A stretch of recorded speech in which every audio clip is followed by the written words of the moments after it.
Salve, salve! Sejam bem-vindos à Semana da PAN. Eu sou Felipe Moura Brasil e apresento aqui um resumo dinâmico de tudo que foi destaque em nossa programação. A semana começou com a polêmica envolvendo o presidente da República, Jair Bolsonaro, e governadores do Nordeste. Esses governadores de Paraíba, o pior do que o do Maranhão. Tem que ter nada para esse cara. A declaração de Bolsonaro foi um dos assuntos discutidos no Morning Show. O primeiro ponto, é sim possível ofender sem ter a intenção de ofender, né? Só que a ausência de dolo, ela não exime o emissor da mensagem de responsabilidade pelo que ele fala. O segundo ponto, do ponto de vista semântico mesmo, aqui a gente está diante de uma metonímia, que é aquela figura de linguagem em que você tem a substituição de palavras com sentido próximo. Nesse caso, é a substituição do todo pela parte, ou mesmo da classe pelo indivíduo. Isso por si só não seria pejorativo, é uma força de expressão, e vamos aqui só lembrar, né, é importante ressaltar isso, que o presidente ele critica governadores e não a população dos estados em si. Só que, aí chegamos no terceiro ponto, a expressão Paraíba, para se referir à população nordestina, é uma generalização, e pode sim, ou não, né, isso é questão realmente de interpretação, ser considerada pejorativa, né? O Nordeste ele é formado por 9 estados, e você se referir à população nordestina usando apenas um deles, pode soar como um descaso às particularidades e mesmo à história, né, de cada uma dessas sociedades locais. Seria similar, viu, Edgar? É importante fazer essa comparação a chamar a população dos estados do Sul de gauchada, né? A frase do presidente poderia ficar assim, ó, desses governadores de gaúcho, o pior é o de Santa Catarina, por exemplo. Só que aqui tem uma questão que é a sensibilidade do interlocutor. Isso é fundamental, que é aquele que recebe, né, o receptor da mensagem. Talvez para você usar uma metonímia ou uma generalização, chamando, por exemplo, um oriental de japonês, pode soar inofensivo. Mas quem sabe se ele tiver ascendência chinesa ou coreana, né, isso pode incomodá-lo. E esse sentimento é muito legítimo, né? Aí vem o quarto ponto. Grosseria ou não, em nenhuma hipótese pode-se falar em conduta ilícita do presidente aqui, tá? A questão aqui foi uma conduta inofensiva ou de mau gosto? E tem um ponto que é interessante, pode ser uma conduta inofensiva e de mau gosto, concomitantemente, ao mesmo tempo. Por isso que eu acho que essa polêmica ela é legítima e ela enseja aí um bom debate no sentido de promover uma convivência mais harmônica e principalmente respeitosa entre as pessoas das diferentes regiões do Brasil. Mas aqui vem o quinto e último ponto, que é inspirado naquela máxima sempre repetida pelo Danilo Gentili, que é, vamos dizer assim, para mim, o maior ativista pela liberdade de expressão no Brasil. E a frase dele é a seguinte: não importa o que se fala, o que importa é quem fala. E eu queria destacar aqui para o ouvinte o artigo 20 da Lei 7.716 de 89, que é a Lei do Crime Racial, que diz o seguinte: praticar, induzir ou incitar discriminação ou preconceito de raça, cor, etnia, religião ou procedência nacional. Pena, reclusão de 1 a 3 anos e multa. E aqui vai uma frase do presidente da República, essa sim preconceituosa. Abre aspas. A Dilma não é nenhuma nordestina. A Dilma é uma mulher bem formada. A Dilma é economista de qualidade. Olha isso. A Dilma não é nenhuma nordestina. A Dilma é uma mulher bem formada. Acontece que o presidente autor dessa frase se chama Lula. E eu acho que à época a imprensa estava muito ocupada aplaudindo o Lula e se esqueceu de repercutir esse absurdo com a ênfase e a repulsa que ele merecia. Bom, algumas coisas que eu depreendo da tua fala aí, alguns pontos eu concordo, eu acho que é interessante esse exercício e esse esforço que você faz em trazer mas tem coisa que não dá para interpretar, né? Uma coisa tá muito explícito ali, né? A mesma ferramenta que fez a projeção do Bolsonaro tá fazendo com que ele morra pela boca, porque ele é uma figura assim, essa é a verdade do Bolsonaro. Quando ele fala essa frase, ele tá sendo verdadeiramente Bolsonaro. E aí, verdadeiramente preconceituoso também. E aí tem um caso legal, Caio, porque você pode encontrar ali uma justificativa para o cometimento de um crime comum e um crime de responsabilidade, já que ele é o presidente da nação, né? Ele tem ali, por prerrogativa da liturgia do cargo que ocupa, governar para todos. Quando ele discrimina por região, que é uma das coisas qualificadas em crime de racismo, quando ele discrimina por região, na posição que ele tem, horas, temos um grande problema aí. Uma verdade que pode dar em alguma coisa, acho bem difícil dar alguma coisa, porque ela revela só mais do que muitos já sabem a respeito de Bolsonaro e outro tanto tenta fingir que não. Mas esse é o verdadeiro Bolsonaro. Quando ele profere uma frase como essa, eu acho, o Danilo Gentili, quando você coloca o Danilo é um humorista, ele tem a opção de fazer um humor que pode ser considerado por alguns de bom gosto ou mau gosto. É a opção dele, ele é um humorista, ele pode lançar mão da ferramenta que ele quiser para tentar fazer as pessoas rirem. Agora, um presidente, né, eu acho que tem uma questão do decoro ali, da impessoalidade, do decoro. Liturgia do cargo, né? Tem um vídeo recente dele também, né, Edgar, falando com, não sei se é com um assessor, se é com um ministro, se referindo a pau de arara. O tamanho da cabeça não nega, e dá risada. Quer dizer, é uma coisa meio tosca, que não se cabe a um presidente da República falar, se dirigir dessa forma. Isso ele falou, que o Vini está falando, Caio, é o ministro Tarcísio de Freitas, da Infraestrutura. Na última live, da última quinta-feira, né, quando ele se refere, você também como é que é? Pau de arara. Pau de arara também, essa cabeça aí não me engana. Né? Quer dizer, o tipo esse é o Bolsonaro, é isso daí, é o que a gente, enfim, comprou, o Brasil em sua maioria comprou na última eleição.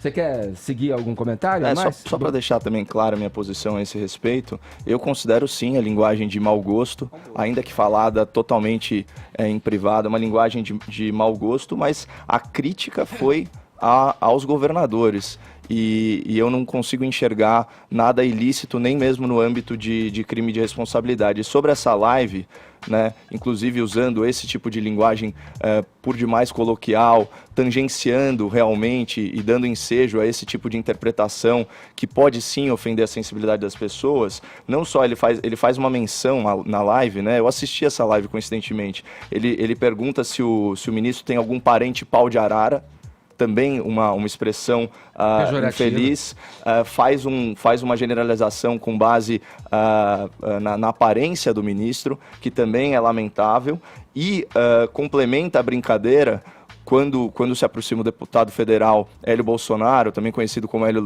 Negão, brinca que ele é sueco. Né? Então, esse tipo de piada talvez funcione em algumas rodas de bar, mas é incompatível com o exercício da presidência da República. No programa Pânico, recebemos o deputado federal Marco Feliciano, aliado de Jair Bolsonaro. Eu questionei a respeito das críticas que ele fez ao porta-voz da presidência, general Otávio do Rego Barros, após a declaração do presidente sobre os nordestinos. E o senhor está aí, então, criticando o porta-voz da presidência por marcar muitas entrevistas com o presidente da República. Eu mesmo já participei de umas delas, não na sexta, na quinta-feira, na verdade, café da manhã com o presidente, organizado ali, pelo menos a dinâmica pelo porta-voz. Agora, o Jair Bolsonaro é um adulto, eleito presidente da República, e ele dá aval para esse tipo de café da manhã. É porque a gente, às vezes, tem a sensação de que os aliados do Bolsonaro, e ele próprio com os seus filhos, existe muita proteção recíproca, parece que todo mundo está se mimando. Então, assim, a culpa da declaração e a culpa do café da manhã parece que o senhor está atribuindo ao porta-voz, como se o Jair Bolsonaro não fosse responsável por esses encontros e pelas coisas que ele fala. Pois bem, você entrou num assunto aí muito interessante. Veja só, a minha briga com o general Rego não é de agora, é de sempre. Não é a primeira vez que ele expõe o presidente ao ridículo. Não é a primeira vez que... Mas em que sentido ele expõe? Já vou lhe explicar. O porta-voz, ele não pode desdizer o que o presidente diz. E o Rego já fez isso várias vezes. E não sou apenas eu que falo. O filho do próprio presidente Carlos também já fez algumas críticas a ele, né? Então, o SECOM, ele está se ajustando ainda. Nós temos hoje o Fábio lá. O Fábio Van Garten. O Fábio, isso é, tá vendo? Ele conhece todos os judeus que... Essa comunidade a gente sempre vai se ajudar. Pronuncia muito Vanga. Será que é por isso que ele pra tá... Sofia, Será que é por isso que ele tá tão quietinho aqui? Eu tô esperando a minha vez. Pois bem, veja só. Então, o Fábio é um menino de ouro, é um gênio da área de comunicação e está tentando acertar. A questão do Rego, o que ele tem que fazer? Ele tem que proteger o presidente, ele é o porta-voz do presidente. Sendo porta-voz, ele não pode expor o presidente a esse tipo de constrangimento público. Se você pegar todos os... Eu passei o final de semana estudando sobre isso. Um presidente da República, ele só dá uma coletiva em casos extremos, ou quando há alguma notícia de importância, não apenas para o seu país, como a importância mundial. expor o presidente semanalmente a essas sabatinas, sabendo que boa parte da imprensa foi contra o próprio presidente durante a campanha. Todo mundo apostou que ele não seria presidente. Todo mundo passou usando suas páginas de jornal, Twitter e tudo, batendo nele. Eu não faço parte disso não, dessa análise errada, análise eleitoral errada. A grande maioria... Mas, só para registrar. Não, perfeito. A grande maioria fez isso com ele. A grande maioria. Principalmente os grandes veículos de comunicação. Né? Os grandes veículos de comunicação fizeram isso. Eu não sou a favor de proteger o presidente totalmente. Eu sou a favor da prudência. O que seria interessante? O cidadão lá, o porta-voz, tá, eu quero que o presidente dê uma entrevista, chame os principais veículos de comunicação, 2 ou 3 no máximo, e coloquem ele com o presidente. Na próxima semana, chame mais 2 ou 3. Colocar 20 pessoas e colocar... É jogar o presidente numa cova de leões. Expõe primeiro, porque o presidente é um homem simples. Ele é adulto, mas é um homem simples. Ele é um capial. É um homem simples e é um homem que fala... Nós de Orlândia entendemos o presidente. Mas você é de Orlândia, você é um pé vermelho. Você pegou o eu entendo Caipirão. Eu fui cortador de cana. Eu olhando nos seus olhos, nós sabemos que é um capial. Reconhece, é verdade? Um boi reconhece outro boi. Um boi reconhece outro boi. Boi, caramba. Nós sabemos que o Bolsonaro... Essa foi sua? Então, você está na minha lista agora. O deputado Marco Feliciano disse que conversou com Jair Bolsonaro sobre o tema. Eu liguei para ele ontem, né, a respeito disso. Eu disse, presidente, eu vi que o Carlos falou, eu já tenho algumas coisas guardadas dentro de mim a respeito, pessoalmente, sobre o Rego. Eu tenho um pensamento que respeito o senhor é o meu presidente, o senhor é o meu patrão, a palavra final sempre será sua. Mas isso não vai me furtar de dizer para o senhor o que eu penso. Eu penso que quando ele faz isso, ele expõe demais o senhor. Eu procurei, por exemplo, o Rego, ele já foi assessor de comunicação da Aeronáutica. Eu procurei, nesse final de semana, alguma entrevista coletiva do líder da presidente da Aeronáutica, não tem. Então, ele, conhecedor da imprensa, sabendo que a imprensa é feita de pessoas extremamente hábeis. E, não, são pessoas hábeis. A imprensa, ela é o oxigênio da democracia. Sem a imprensa, não há democracia. Eu respeito a imprensa por isso. Mas tem imprensa e imprensa. Tem jornalistas e jornalistas. Você está colocando, deputado, que a imprensa, ela deturpa o que está falando. Não toda a imprensa, alguns sim. Mas no caso, a gente fica sem tirar um pouco a imprensa. A pergunta do Felipe Moura, o que você achou da declaração em si?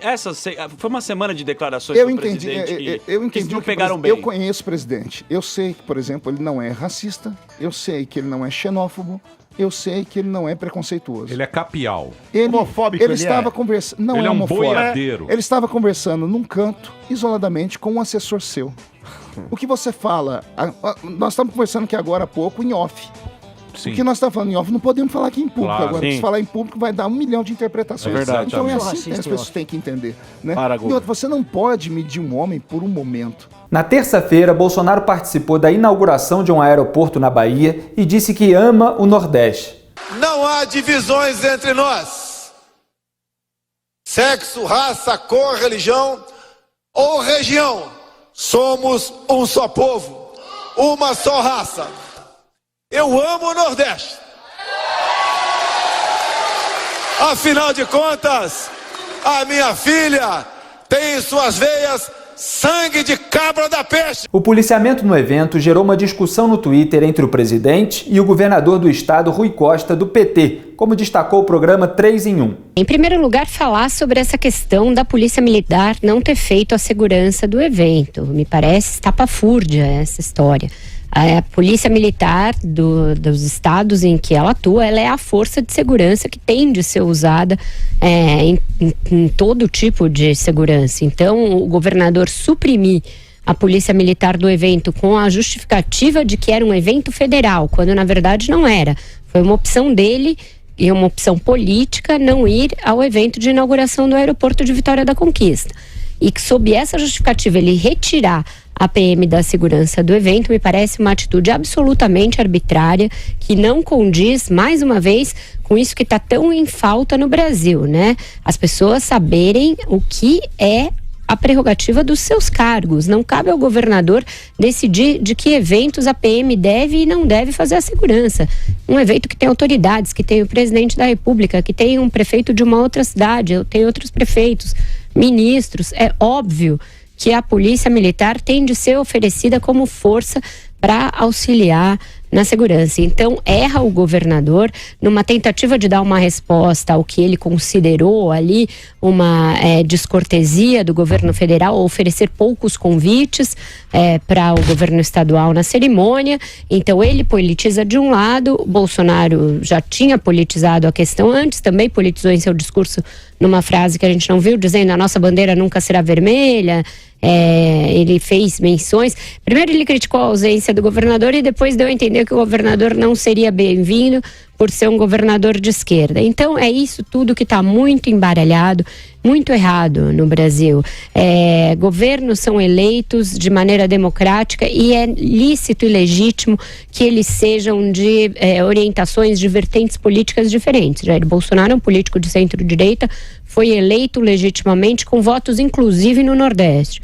O Pimenta é um governador petista que foi eleito também numa eleição legítima na Bahia, sucedendo a si mesmo, foi reeleito. Portanto, os dois são governadores legítimos e é preciso que eles convivam em harmonia, não precisam se amar, não precisam se adorar, não precisam adorar a orientação política um do outro para conviverem de maneira republicana e em harmonia. Então, erra muito o governador nesse caso, o Bolsonaro tem razão em fazer essa crítica, e ele, na sua fala, claramente tentou consertar aquela declaração anterior sobre os governadores do Nordeste, usou a filha como um amuleto aí de sangue nordestino na sua família, dizendo que ela tem sangue de cabra da peste, pelo fato de a família da mulher dele ser daquele estado mais lá de cima, que ele falou, do Ceará.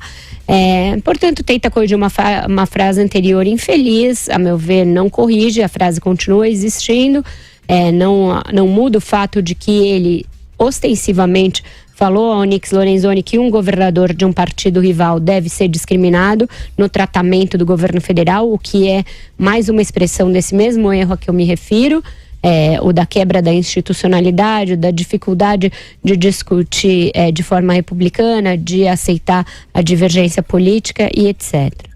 Diga aí, Andreasa.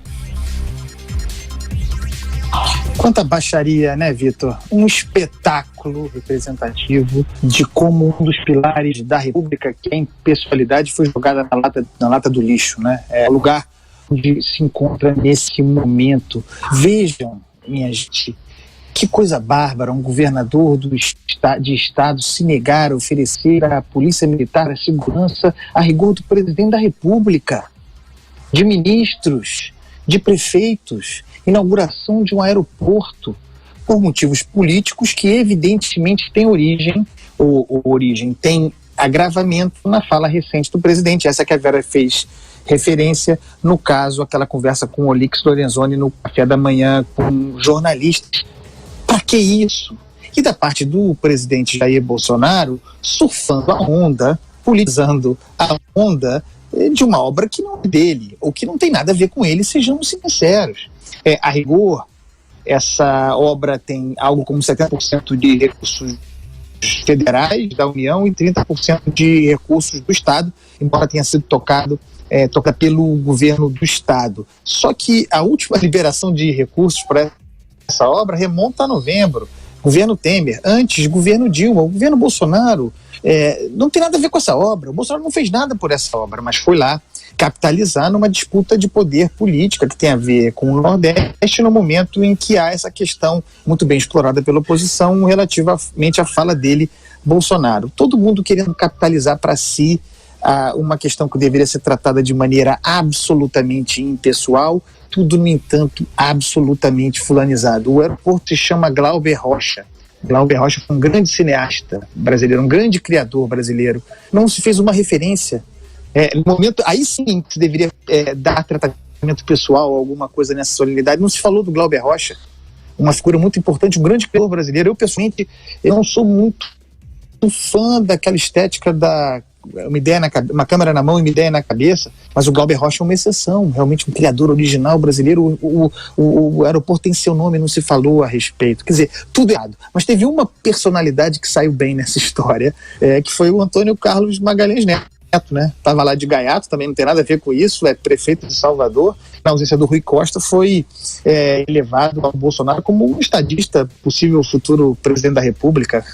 Se deu bem, o ACM Neto estava lá de gaiato, entre todos os gaiatos ali, foi ele o que saiu melhor. E você, Alexandre, o que achou de tudo que envolve esse episódio?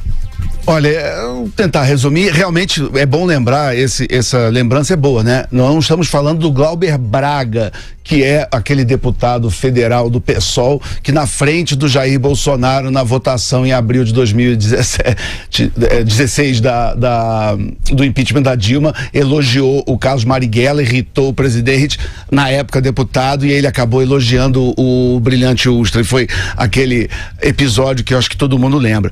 Mas é o Glauber Rocha, o cineasta que fez, por exemplo, aquele documentário Maranhão 66, elogiando o grande estadista que estava nascendo pro Maranhão, que era o Zé Sarney. Não sei se vocês lembram, quem não conhece esse documentário, dê uma olhadinha no YouTube que tá lá, chama Maranhão 66.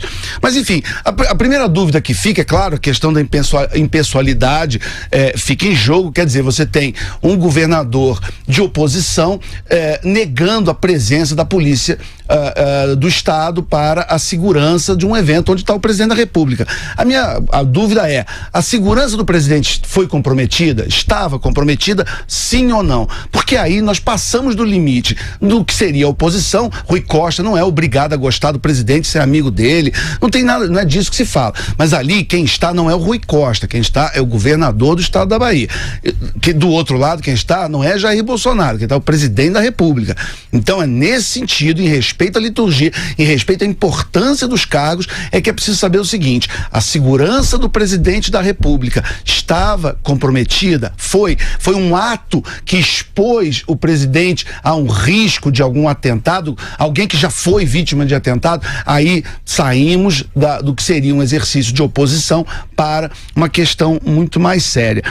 O presidente reiterou a declaração em relação ao Nordeste, o que eu particularmente respeito, evidentemente, todas, com a devida vênia, as opiniões contrárias, mas acho uma questão menor. Eu que, do lado do meu pai, família pernambucana, eu sempre ouvi essa história de genericamente chamar nordestino de Paraíba, eu como tenho meu DNA metade pernambucano, não me senti particularmente ofendido, mas ok, entendo a polêmica, porque foi uma declaração que acabou saindo numa conversa ali, que acabou vazando naquele café, que até gerou uma revolta do filho 02, do Carlos, enfim, que é um assunto que nós vamos tratar. Mas também é bom lembrar, curiosamente, como aeroportos são importantes para o presidente. É bom lembrar que ao longo de toda a sua campanha presidencial, se a gente for fazer um resumo da sua campanha, os grandes atos eram em aeroportos. Era uma coisa que ele gostava, ele chegava, tinha sempre aquela claque de 100, 200, 300 pessoas, às vezes até mais, 1.000, 2.000,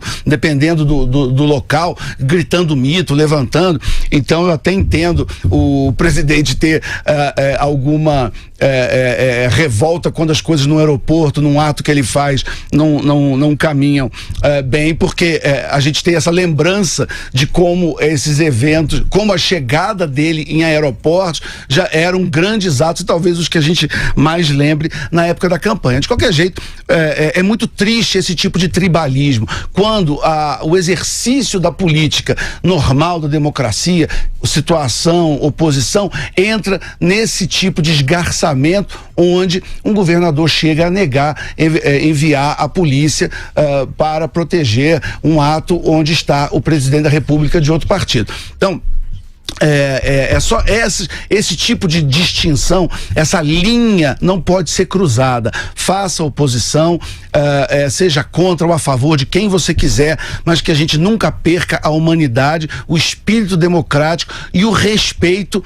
ao cargo e o ocupante do cargo que em questão, mesmo que seja de um outro partido ou de uma linha ideológica que você não gosta ou não concorde. Ainda no início da semana, a Procuradora-Geral da República, Raquel Dodge, entrou com um recurso contra a decisão do presidente do STF, ministro Dias Toffoli, que suspendeu as investigações com dados do COAF sem autorização da Justiça. Dodge pediu esclarecimentos sobre o alcance da decisão de Toffoli. O tema foi debatido em Os Pingos nos Is. Isso aí precisa acabar rapidinho.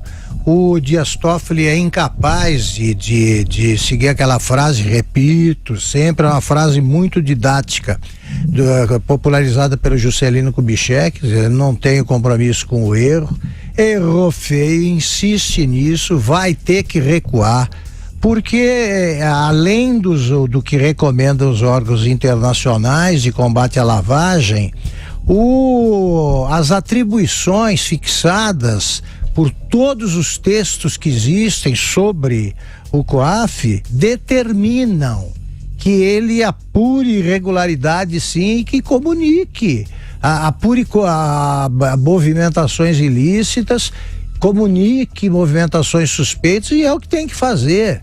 Ele existe para isso, COAF. Zé Maria Trindade. Eu estranhei, até falei aqui no programa, né, sobre o atraso e lá a situação ali da Procuradora-Geral da República, que tinha que sair imediatamente em defesa não só dos procuradores que foram hackeados, né, nesse crime, mas também dessa situação aí do presidente parar as investigações. Um dos subprocuradores da República me disse que a opção foi de coletar mais dados. Ela pediu informação de vários processos, analisou processos que estão paralisados e aí decidiu recorrer de uma maneira mais, vamos dizer, com mais argumentação. Exato. Mas saíram na frente dela, por exemplo, 3 partidos políticos, né, que já apresentaram pedidos lá para que o presidente mude a sua decisão.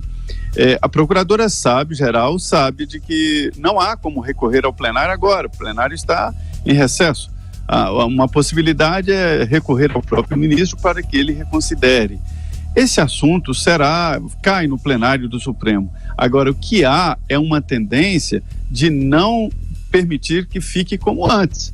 Haverá mudanças, haverá uma regra nova ali definida pelo Supremo de como será esta transferência de sigilo. Eu insisto nessa palavra, transferência, porque não é abertura. Um órgão público se comunica com outro órgão público que mantém responsabilidades. Então, qual é a responsabilidade? De manter o sigilo da informação.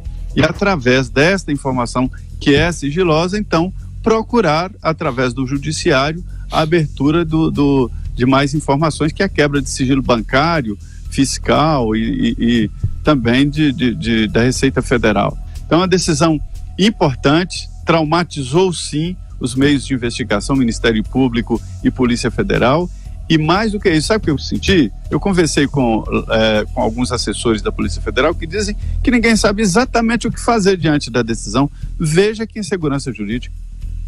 Pois é, eu queria chegar nesse ponto que o Zé Maria Trindade chegou, que essa aparente demora da Procuradora-Geral da República, Raquel Dodge, pode ser justamente para isso, para ter mais robustez ali nos argumentos, que é para cobrir toda a parte técnica de uma maneira muito clara. Eu torço para que ela seja bastante técnica e mostre o absurdo dessa decisão. Porque realmente não dá para ficarem milhares de investigações paradas durante meses por causa de uma canetada monocrática de Dias Toffoli durante o plantão, o seu plantão, mas durante o recesso do Poder Judiciário. Então é fundamental que haja uma argumentação forte, potente da Raquel Dodge. Ela já fez isso em outras ocasiões, algumas vezes a gente discordou dela aqui, eu discordei, às vezes Augusto também, mas a gente espera que seja um documento esclarecedor essa manifestação dela ao STF, né, Augusto? E conclusivo, que termine logo esse negócio, tá tudo errado, o Dias Toffoli não pode fazer isso, e lembremos sempre, tá? Tem a mulher dele aí no meio, entre as poupadas de investigações, a mulher do Gilmar Mendes está pegando mal, porque se a imprensa convencional não fala nisso, nós falamos todo dia. E havia novidade que eu prometi no bloco anterior, Augusto Nunes, que é o seguinte: a PGR, a Procuradora-Geral da República, Raquel Dodge, ela já recorreu da decisão do Dias Toffoli, que suspendeu milhares de investigações baseadas no COAF. A gente tinha dito que isso ocorreria até amanhã incluía a possibilidade de que ela fizesse isso hoje, e foi o que ela fez.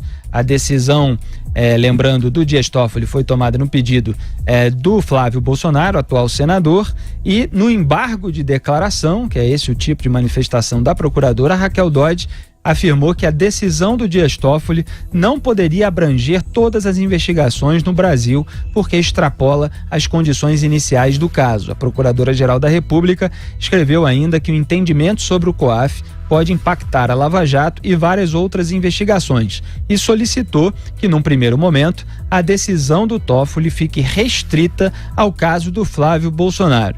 Aos poucos aqui, ao longo da nossa programação e amanhã, a gente vai detalhar mais essa manifestação da Raquel Dodge, que é uma manifestação longa que acaba de sair.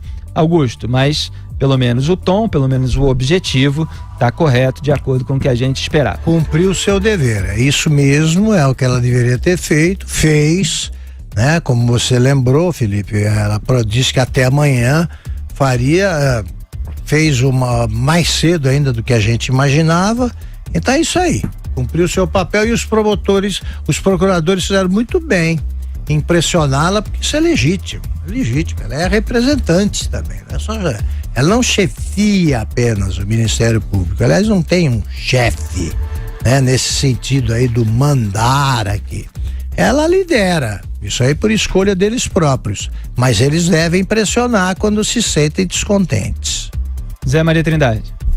Mas o Supremo é prerrogativa dela, da Procuradora-Geral, de apresentar, ela tem a prerrogativa também de representar contra o Presidente da República. O Procurador-Geral da República tem que ficar muito atento, porque ele é um representante do Ministério Público Federal e a gente tem feito críticas exatamente com relação a demoras, né? Acho um argumento muito bom esse, de que não deveria ter repercussão geral. Eu sempre entendi que repercussão geral depois de um assunto ser discutido no plenário, e aí se produz essa jurisprudência que se chama repercussão geral, criada recentemente, coisa de, 10 anos para cá, que isso é recente em justiça, né?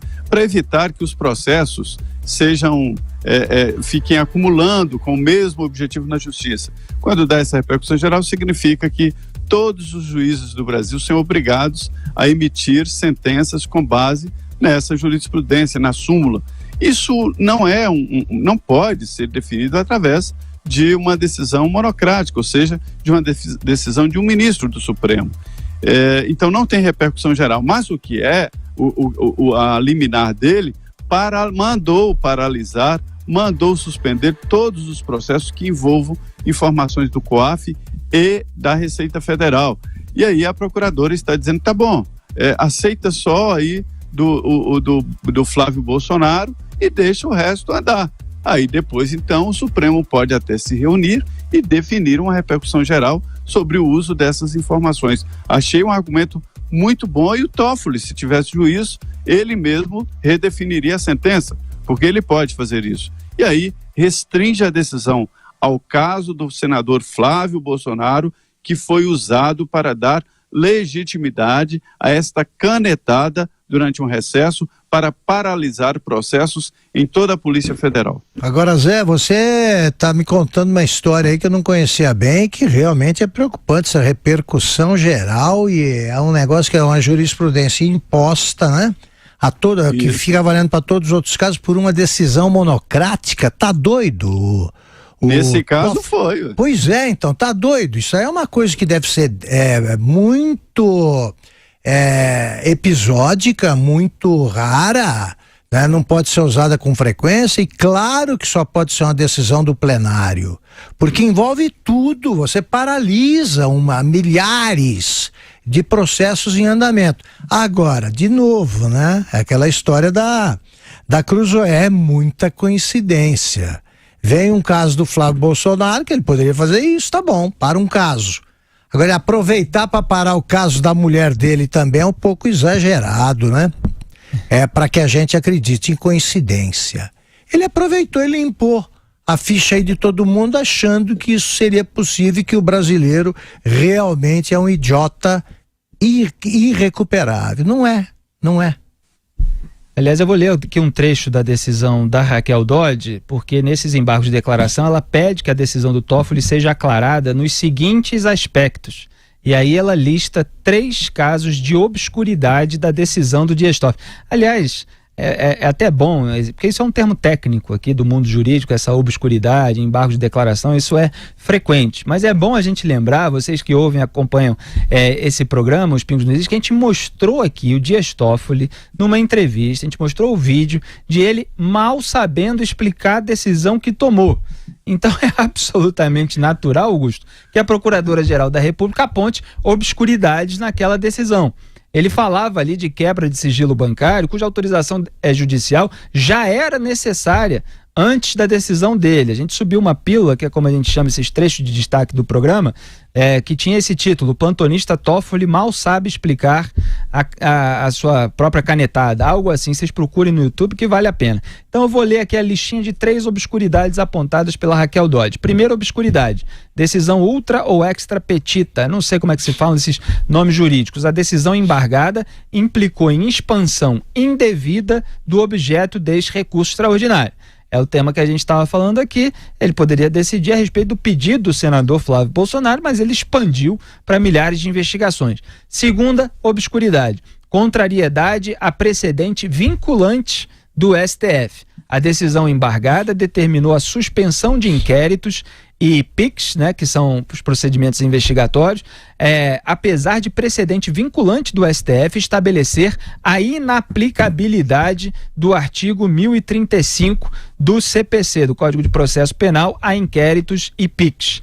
Terceira obscuridade: ampliação do pedido para abranger situações diferentes em curso no território nacional, incluídas sem pedido expresso. A decisão embargada aplicou dispositivos legais e precedente do STF que se dirigem a temática completamente diversa.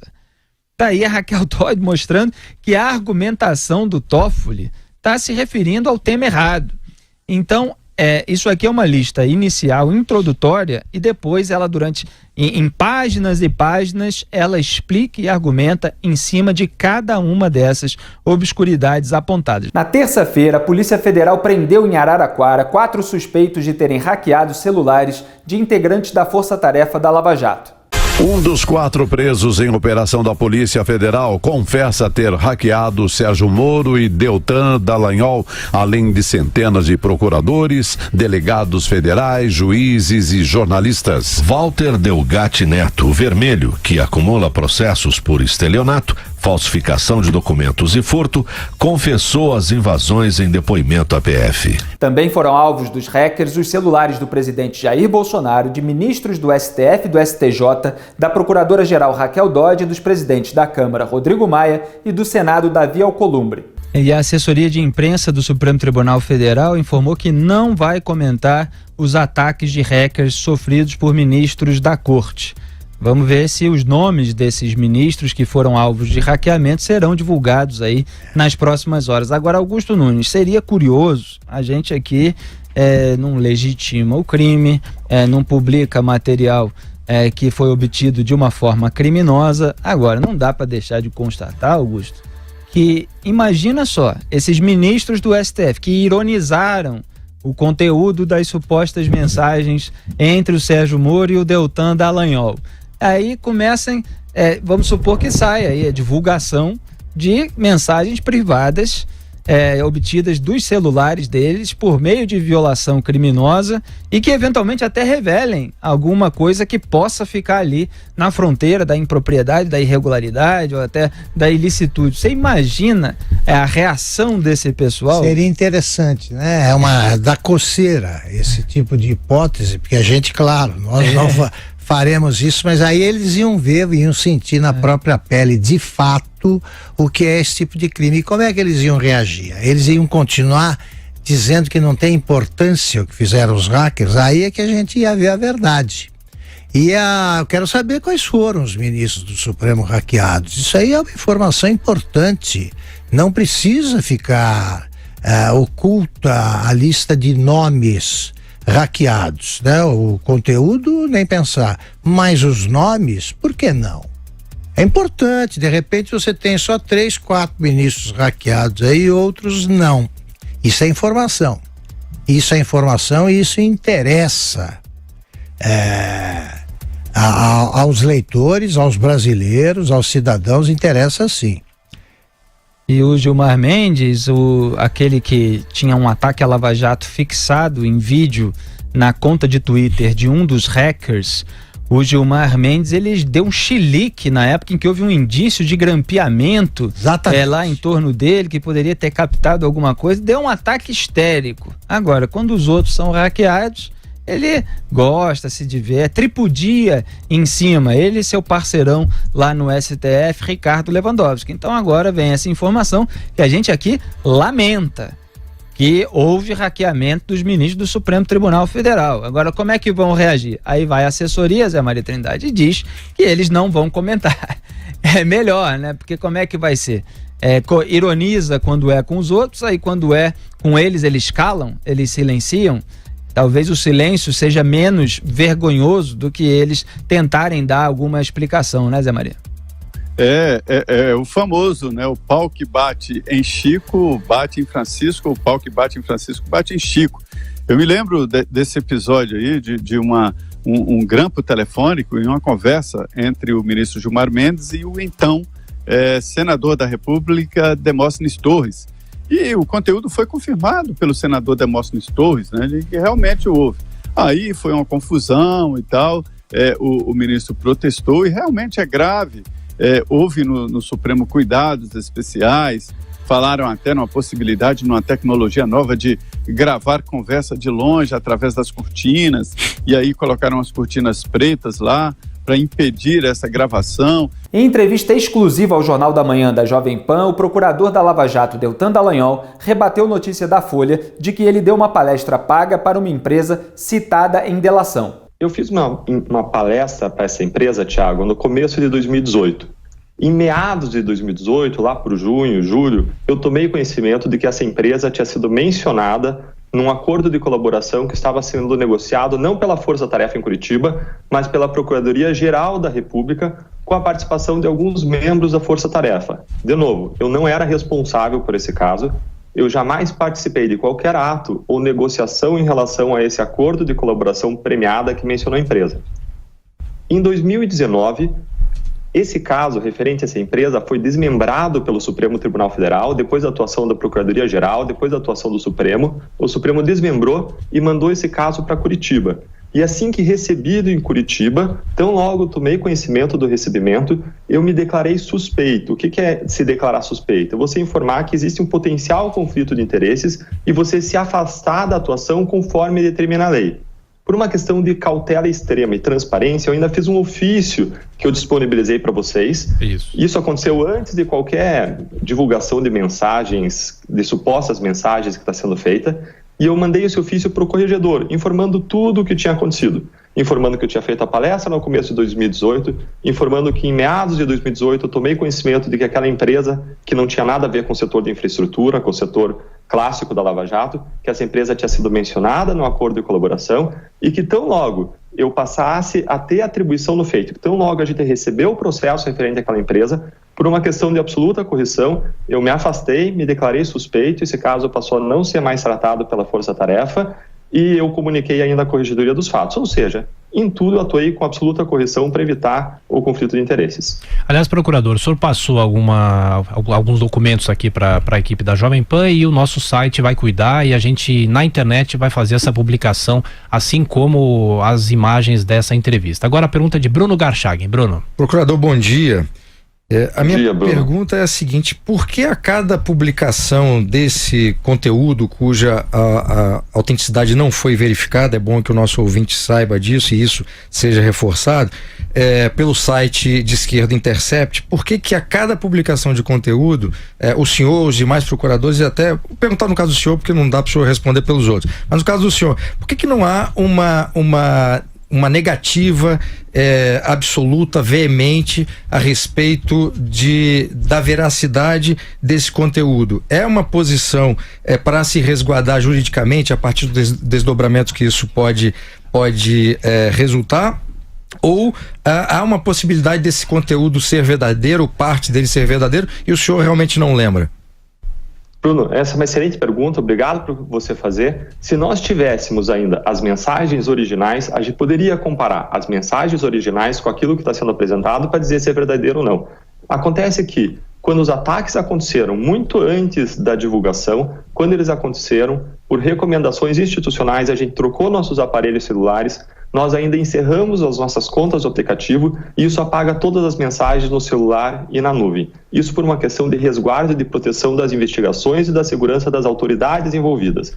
Então nós não conseguimos comparar mais para saber o que é fato e o que não é. Evidentemente, nós trocamos aí centenas de milhares de mensagens ao longo dos últimos 5 anos da Operação Lava Jato. A gente trocava muito mensagem a título de brainstorming para pensar o que deveria ou não deveria ser feito no caso, nas diferentes situações. E é impossível lembrar de detalhes das mensagens. E a mudança de uma palavra, a inserção do não em uma frase, basta isso para se mudar completamente o sentido do que está falando. Ou ainda, basta selecionar, pensar frases de diferentes anos, em diferentes contextos e unir aquilo como se fosse um texto para mudar completamente o sentido daquilo que aconteceu. Por isso, nós não temos como reconhecer a autenticidade, nós não temos como reconhecer a veracidade disso. Essas mensagens, nós precisamos lembrar, são fruto da atuação criminosa, a investigação está transcorrendo, o que está vindo a público é que hackers atuaram, pessoas com um passado criminal, com antecedentes, inclusive, por falsificações de documentos, o que nos faz ter uma reserva muito grande em relação ao conteúdo dessas mensagens. Mas nós sempre prestamos e vamos continuar prestando contas à sociedade sobre o que é fato, sobre o que de fato aconteceu na realidade. Estamos entrevistando aqui na Jovem Pan o procurador Deltan Dallagnol. Procurador, quem faz a pergunta agora para o senhor é a nossa companheira Vera Magalhães. Oi, Vera. Procurador, bom dia. Eu queria voltar na questão da palestra para a empresa Neoway. Foi criado um grupo no Telegram cujas conversas foram acessadas pela Folha de São Paulo em 2016 para tratar da delação do lobista Jorge Luz. Neste grupo circularam pelo menos 2 documentos citando essa empresa, portanto em 2016 e 2017, 2 anos e 1 ano antes da palestra que o senhor proferiu para essa empresa. Então ela não era exatamente uma desconhecida da Lava Jato, os documentos circularam em grupos no qual o senhor era parte.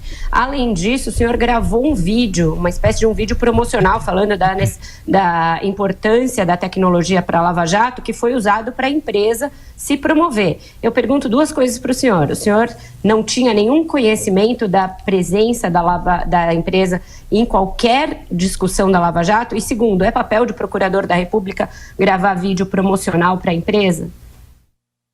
Vera, obrigado por essas questões. Essa minha participação em grupos e mensagens acontece desde sempre em centenas de grupos. De novo, eu não posso falar sobre autenticidade ou sobre supostas mensagens que eu não reconheço. Eu não sei se esses grupos existiram, eu não sei se eu estava nesses grupos, eu participei de centenas de grupos ao longo desses 5 anos de investigação. O que é fato é que eu só tomei conhecimento da menção a essa empresa nesse acordo de colaboração, lembrando que eu jamais participei de qualquer reunião sobre esse acordo, eu jamais participei de qualquer ato sobre esse acordo, eu só tomei conhecimento da menção a essa empresa em meados de 2018. E tão logo eu tomei conhecimento, eu informei todos os colegas da Força Tarefa por uma questão de absoluta transparência e como eu não estava designado para atuar nesse acordo, eu não tinha sequer do que me afastar. Eu permaneci fazendo a minha atividade, que não era realizar esse acordo, que não era realizar atos desse acordo. E quando nós recebemos esse material, perto agora de maio, junho de 2019, assim que recebido, eu me declarei suspeito, agindo com absoluta correção em relação a isso. Mas eu atuo como procurador nesse caso, não só em centenas de grupos de mensagens, mas eu sou inserido, por eu ser o procurador natural, por eu ser o procurador coordenador, eu sou inserido em todos os EPROCs. Eu estou em mais de 1000 processos e procedimentos que tratam da Lava Jato. O fato de eu estar em mais de 1000 procedimentos e mais de 1000 processos e centenas de grupos que tratam da Lava Jato não me faz conhecer o conteúdo de cada um desses grupos. E mais, cada acordo de colaboração chega a ter 10, 20, 80, 100 anexos. Eu não tenho conhecimento de tudo o que acontece na operação. Então, de novo, eu não posso dizer sequer se eu estava ou não nesse grupo de mensagens, mas supondo que estivesse, supondo que essa informação seja verdadeira, vamos supor por hipótese que existisse grupo e que eu estava lá. Eu não tomei conhecimento da informação relativa à delação dessa empresa. Eu sempre tive um grande cuidado, Vera, em relação a conflito de interesses, evitar conflitos de interesses.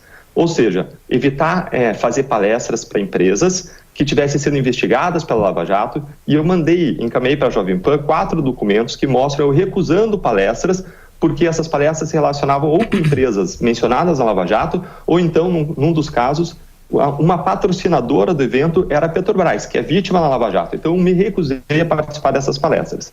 Indo para a sua segunda questão. Toda vez que eu vou fazer uma palestra, seja gratuita, seja remunerada, lembrando que a maior parte das minhas palestras são gratuitas e que as palestras remuneradas são plenamente legais, reconhecidas pela Constituição, reconhecidas pelo Conselho Nacional do Ministério Público, sempre que eu vou fazer uma dessas palestras, eu sou procurado para dar entrevista, seja pela imprensa que comparece, seja pela própria organização do evento. E é muito comum, nós sempre damos entrevista. E nós fazemos isso com propósito educativo, de divulgar a causa anticorrupção, de divulgar a causa da integridade, e é esse o propósito com o qual a gente vem fazendo esse trabalho em paralelo ao nosso trabalho oficial, que, de novo, é um trabalho admitido pela Constituição, feito em paralelo ao trabalho nos processos, nas investigações, ao longo desses 5 anos. O nosso propósito nesse trabalho de palestras é convergente com aquilo que eu faço todos os dias. A gente fala de combate à corrupção, a gente fala de integridade, fala de cidadania e assim por diante. Do mesmo modo, nas entrevistas que fazem a respeito disso, eu falo do nosso trabalho, eu falo de como funciona, eu presto informações para a sociedade e eu busco incentivar as pessoas a agir e a promover o combate à corrupção, a cidadania e a integridade. Procurador, a pergunta de Alexandre Borges. Alexandre. Bom dia, procurador. Em relação ao material que foi divulgado até o momento pelo site, pelo blog de extrema esquerda, eu poderia, grosso modo, separar em 3 grupos. Tem um grupo que eu considero que é simplesmente fofoca, que é conversa privada, de nenhum interesse público, que é onde, por exemplo, há discussões como houve aquela em relação ao caso Flávio Bolsonaro, que me pareceu que era apenas uma discussão informal sobre um caso que estava acontecendo, mas sem interesse público.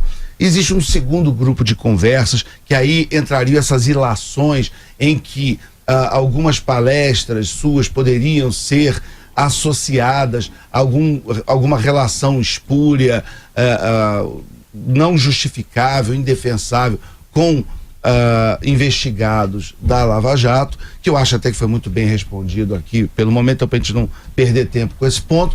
Mas um terceiro grupo que foram as primeiras que apareceram e talvez as potencialmente mais graves, eram as que davam a impressão que havia algum certo tipo de conluio entre o MP e o juiz Sérgio Moro em relação às investigações e os julgamentos dos condenados na Lava Jato, e também muito especificamente em relação ao caso do ex-presidente Lula, que está preso e que fez com que a sua militância fosse às redes sociais e está o dia inteiro aí gritando, tentando manchar a lisura do processo que levou à sua prisão. Então, especificamente em relação aquelas primeiras conversas que apareceram, que surgiram e que sugeriam um conluio entre MP e juiz Sérgio Moro, que poderia levantar questionamentos sobre um cerceamento do direito de defesa ou uma certa predisposição de adiantamento de sentença, o que seria evidentemente inaceitável no caso de um juiz. Gostaria que o senhor esclarecesse esse ponto específico, que me parece, de tudo que apareceu até agora, o mais polêmico e o mais importante para ser respondido. Alexandre, obrigado por trazer esse terceiro ponto. Eu vou responder o terceiro ponto, mas vou passar pelo segundo. De novo, a atividade de palestras é legal, é legítima, é reconhecida pelo Conselho Nacional do Ministério Público, é corriqueira no meio jurídico, julgadores, juízes, membros do Ministério Público, ministros de tribunais dão palestras. A maior parte das minhas palestras é gratuita. Eu identifiquei que grande parte das minhas palestras gratuitas ainda no ano de 2018 foram dadas em finais de semana, em feriados, ou seja, é algo para o que eu dedico minha vida para essa causa. E ainda, em relação às palestras remuneradas, que, de novo, são legais e legítimas e que, por isso, eu não precisaria sequer prestar contas ou falar da destinação do dinheiro, grande parte da destinação do dinheiro é atividade beneficente. Ou seja, em relação às palestras, não só são prestadas de modo plenamente legítimo, mas existe um ganho social com o debate dos assuntos e existe ainda doação de grande parte dos valores para atividade beneficente. Em segundo lugar, o segundo ponto que você levantou, em relação às conversas mantidas com o julgador, supostas conversas que foram divulgadas, de novo, de origem criminosa, sem autenticidade ou veracidade confirmadas, que não foram apresentadas para qualquer perícia e que agora, como está se revelando, é fruto de crimes em que são envolvidos falsários. Em relação a essas conversas, embora a gente não possa entrar no conteúdo, porque a gente não reconhece, o que eu posso dizer? Que nossa atuação junto à justiça sempre foi regular, legítima, dentro da lei, dentro da ética, mas eu escutei uma análise muito interessante que foi feita por um jurista com quem eu tive contato, um texto de um jurista com quem eu tive contato, e esse jurista ele fez uma análise muito interessante. Ele falou, olha, o que está se levantando com base nesses supostos diálogos é uma possível suspeição do juiz. E o nosso Código de Processo Penal fala que um juiz é suspeito quando é amigo íntimo de uma das partes ou quando existe um interesse dele no julgamento do processo. E a partir daí você pode levantar 4 hipóteses. A primeira hipótese é de que o julgador, o ex-juiz federal Sérgio Moro, era amigo íntimo do procurador Deltan, era meu amigo íntimo. Mas não surgiram nenhum suposto diálogo sobre conversas de cunho íntimo, de cunho familiar, de cunho interno, mas também não tem nenhuma evidência. Eu nunca frequentei a casa do juiz, ele nunca frequentou minha casa, nunca fui a aniversários, eventos familiares, nem o contrário aconteceu. Então, essa primeira hipótese de amizade íntima está afastada. A segunda hipótese é de que o juiz ele estava interessado no julgamento de casos específicos. E vieram à tona supostos diálogos em relação a cerca de 10 casos. Casos envolvendo, por exemplo, Vacário, ex-presidente Lula, casos envolvendo Sérgio Cabral, Eduardo Cunha, casos envolvendo funcionários da Petrobras, casos envolvendo operadores financeiros, Zuiz Kornick, Pedro Barusco, funcionário da Petrobras, esse último. E a questão é, existe um interesse comum do juiz em relação a todos esses casos? É muito difícil, casos tão divergentes, você identificar qualquer interesse que não seja o interesse de realização da justiça. E mais ainda, se existisse algum interesse pessoal do julgador nesses casos, isso ia acabar ficando evidente na revisão dos casos pelos tribunais. E o que os tribunais constataram, ao contrário, é que o juiz julgou de acordo com os fatos, com as provas e com a lei. Ou seja, não existe nenhum interesse pessoal identificado do juiz nesses casos. Foram ainda oferecidas várias exceções de suspeição, são pedidos da defesa para reconhecer a suspeição do juiz, todos rejeitados pelos tribunais até hoje. Procurador. A terceira hipótese, então, que pode ser levantada é não é que o juiz era suspeito em casos específicos ou que estava interessado em casos específicos. Não, o que aconteceu foi que o juiz assumiu, essa é a terceira hipótese, a terceira hipótese seria de que o juiz assumiu a função de acusador. O juiz se despiu da toga e assumiu as vestes de acusador e passou a assumir o comando da Lava Jato. Mas vejam que esses supostos casos que vieram à tona envolveram o nome de 10 pessoas aproximadamente, quando nós temos 460 réus na Lava Jato. Mais ainda, se o juiz se vestiu do papel de acusador, como explicar que ele absolveu 20% dos réus? Como explicar que o Ministério Público recorreu de 44 de 45 sentenças? Ou seja, essa hipótese também não é plausível. E aí a quarta hipótese que resta é de que foi um juiz zeloso, um juiz que em certos momentos pode ter passado por cima de formalidades legais, mas sem prejudicar direitos fundamentais do réu e sem um interesse pessoal, sem o interesse de condenar. E quando você vai olhar os supostos casos revelados, eles têm uma relação com isso. Veja, por exemplo, que aquele caso que algumas pessoas consideraram o mais grave foi um caso em que o juiz supostamente informou ao Ministério Público que um determinado depósito não estava numa acusação criminal e em seguida o Ministério Público incluiu aquele depósito no objeto da acusação. Alguém diria, olha só, isso o juiz está fazendo, não pode fazer, mas pode sim, está previsto no Código de Processo Penal, no artigo 383, o juiz ainda poderia formalmente nos autos dizer para o Ministério Público, olha, informem se você está arquivando implicitamente o caso em relação a esses depósitos. E o Ministério Público ia avaliar e poderia aditar. O que o juiz fez, na pior das hipóteses, foi passar por cima de uma formalidade, se esse diálogo aconteceu, de novo, tomando isso por hipótese.